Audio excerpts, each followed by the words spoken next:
Ungkapan bahasa Indonesia, kabur aja dulu. Artinya kira-kira lari saja dulu. Ini menunjukkan perlunya lari dari situasi sulit dengan cepat. Gagasan ini sedang dirasakan oleh sebagian orang di Amerika saat ini, di bulan Mei 2025. Ini tidak selalu berarti berkemas dan pergi, seringkali ini hanyalah sebuah perasaan. Ini adalah keinginan untuk menjaga jarak dari lingkungan politik atau sosial yang meresahkan. Amerika Serikat saat ini berada dalam periode perpecahan politik yang hebat. Setelah pemilu 2024, yang membuat Donald Trump kembali ke posisi politik yang penting, perasaan ini, bagi sebagian orang, semakin kuat. Perdebatan bukan hanya soal kebijakan, seringkali terasa seperti bentrokan nilai-nilai dasar. Lingkungan ini membuat banyak orang Amerika merasa tidak tenang.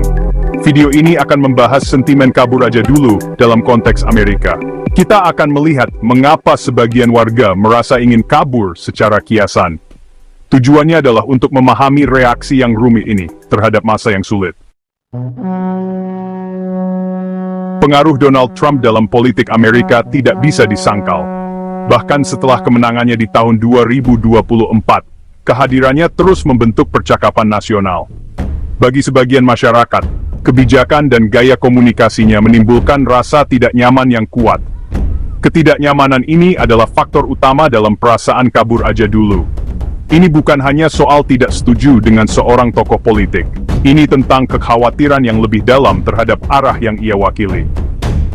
Kekhawatiran ini bisa mendorong orang untuk mencari jarak, entah itu dengan pindah tempat tinggal atau menjauhkan diri secara mental dari dunia politik yang didominasi oleh sosoknya. Pendorong utama perasaan ingin melarikan diri ini sangat bersifat politis. Di era perpecahan yang tajam ini, banyak orang Amerika merasa sulit untuk hidup di tengah orang-orang yang punya pandangan berbeda. Ini menyebabkan fenomena yang oleh sebagian orang disebut ziarah politik. Orang-orang secara aktif mencari komunitas di mana keyakinan politik mereka dianut banyak orang. Mereka mencari tempat berlindung yang sejalan dengan ideologi mereka. Di tempat-tempat ini, mereka berharap pandangan mereka diterima. Mereka juga berharap bisa istirahat dari perdebatan politik terus-menerus yang biasa terjadi di tempat yang lebih beragam. Pencarian kenyamanan politik ini adalah aspek penting dari tren kabur aja dulu. Data terbaru mendukung gagasan pengelompokan politik ini. Menurut The New York Times, Partai Republik mendapatkan banyak dukungan di wilayah-wilayah kelas pekerja. Sementara itu, Partai Demokrat justru menguat di daerah-daerah yang lebih kaya. Ini menunjukkan bahwa orang mungkin, secara sadar atau tidak sadar, pindah ke tempat-tempat yang suasana politiknya sejalan dengan keyakinan mereka sendiri. Keinginan untuk lari dari konflik politik yang terus-menerus, itu bisa dimengerti. Perpecahan politik yang dalam di Amerika seringkali merembet ke hubungan sosial. Apa yang awalnya hanya perbedaan pendapat politik bisa menciptakan keretakan antara teman, anggota keluarga, dan tetangga. Keterputusan sosial ini adalah alasan kuat lainnya, mengapa sebagian orang merasa ingin kabur aja dulu. Ketika ikatan sosial merenggang, orang bisa merasa terisolasi dan salah dimengerti, bahkan di lingkungan yang akrab. Rasa terasing ini bisa menjadi pendorong kuat untuk mencari komunitas baru di mana mereka berharap menemukan kebersamaan sosial dan penerimaan yang lebih besar, bebas dari ketegangan akibat perbedaan politik. Kebutuhan manusia akan komunitas dan rasa memiliki itu sangat mendasar. Ketika perpecahan politik membuat sulit untuk terhubung dengan orang-orang di sekitar kita, kebutuhan ini tidak terpenuhi. Orang mungkin merasa percakapan yang dulu mudah, sekarang menjadi seperti ladang ranjau. Acara kumpul-kumpul bisa terasa tegang jika topik politik disinggung. Kewaspadaan terus-menerus dan ketakutan akan konflik ini bisa mengikis rasa kebersamaan. Bagian 5. Kecemasan ekonomi dan pertimbangan pindah tempat. Faktor ekonomi selalu berperan dalam keputusan tentang tempat tinggal. Pencarian peluang kerja yang lebih baik, biaya hidup yang lebih rendah, atau iklim usaha yang lebih mendukung seringkali mendorong orang untuk pindah. Namun, dalam konteks Amerika saat ini, kecemasan ekonomi seringkali terkait erat dengan situasi politik. Oleh karena itu, sentimen kabur aja dulu juga bisa dipicu oleh kekhawatiran ekonomi yang dianggap terkait dengan arah politik yang sedang berjalan. Orang mungkin merasa masa depan ekonomi mereka lebih aman di lokasi lain. Sebagian karena filosofi politik dan ekonomi yang dominan di sana.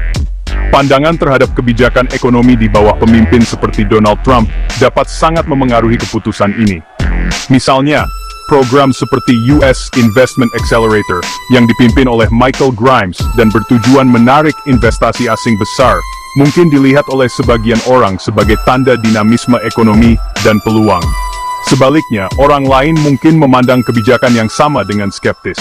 Mereka mungkin khawatir tentang meningkatnya ketidaksetaraan, deregulasi, atau ketidakstabilan ekonomi.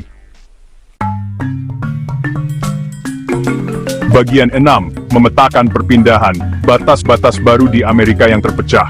Ketika orang Amerika merasa perlu kabur aja dulu, kemana sebenarnya mereka pergi?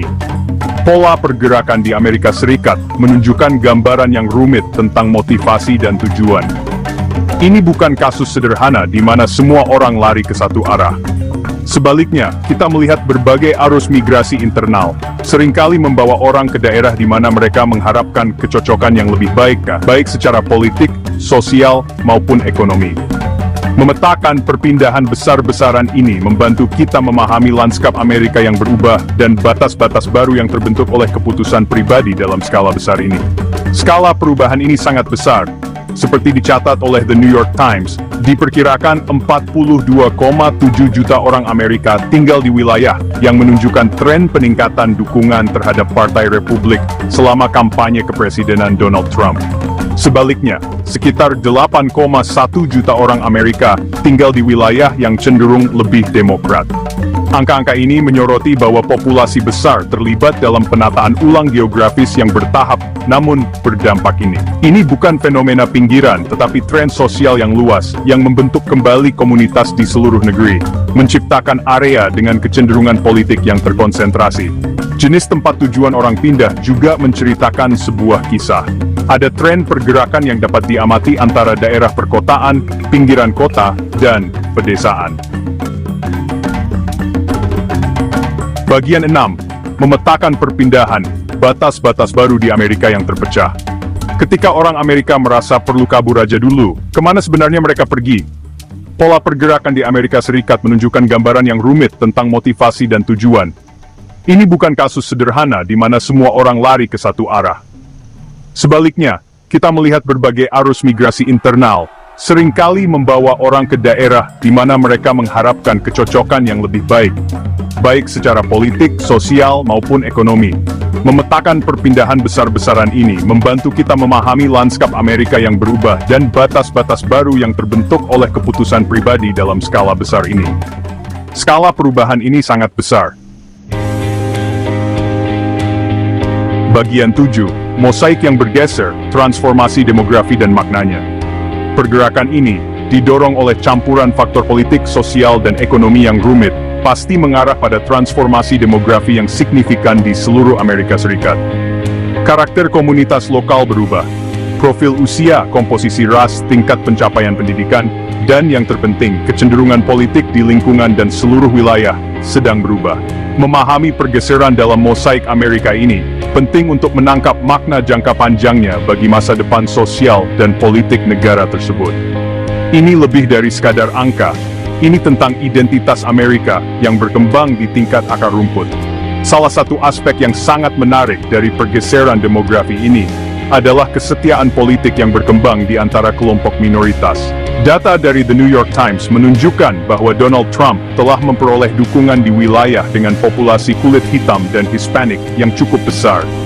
Dia telah membuat kemajuan penting di beberapa wilayah dengan mayoritas penduduk kulit hitam, dan di dalam komunitas Latin, dengan pergeseran signifikan ke arah Partai Republik, diamati di beberapa wilayah mayoritas Hispanik.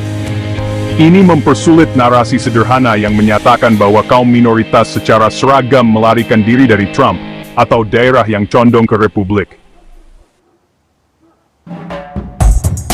Bagian 8. Pengelompokan besar Amerika. Dampak pengelompokan ideologis. Fenomena orang Amerika yang semakin banyak tinggal di komunitas dengan orang-orang yang sepemikiran sering disebut pengelompokan besar. Pengelompokan ideologis ini, di mana orang secara geografis mengelompokkan diri berdasarkan pandangan politik dan sosial yang sama, memiliki dampak besar bagi negara.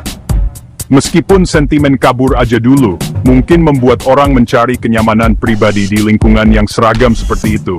Hasil kolektif dari pilihan-pilihan ini perlu dipertimbangkan dengan cermat. Apakah pengelompokan ini merupakan ekspresi preferensi yang tidak berbahaya? Atau apakah ini menimbulkan tantangan yang lebih dalam bagi berfungsinya demokrasi yang beragam?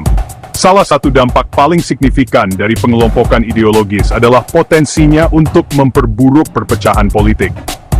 Ketika seseorang dikelilingi oleh orang-orang yang memiliki keyakinan yang sama, pandangan mereka terus diperkuat. Paparan terhadap perspektif yang berbeda berkurang. Ini dapat menyebabkan posisi politik yang lebih kaku dan terkadang lebih ekstrem.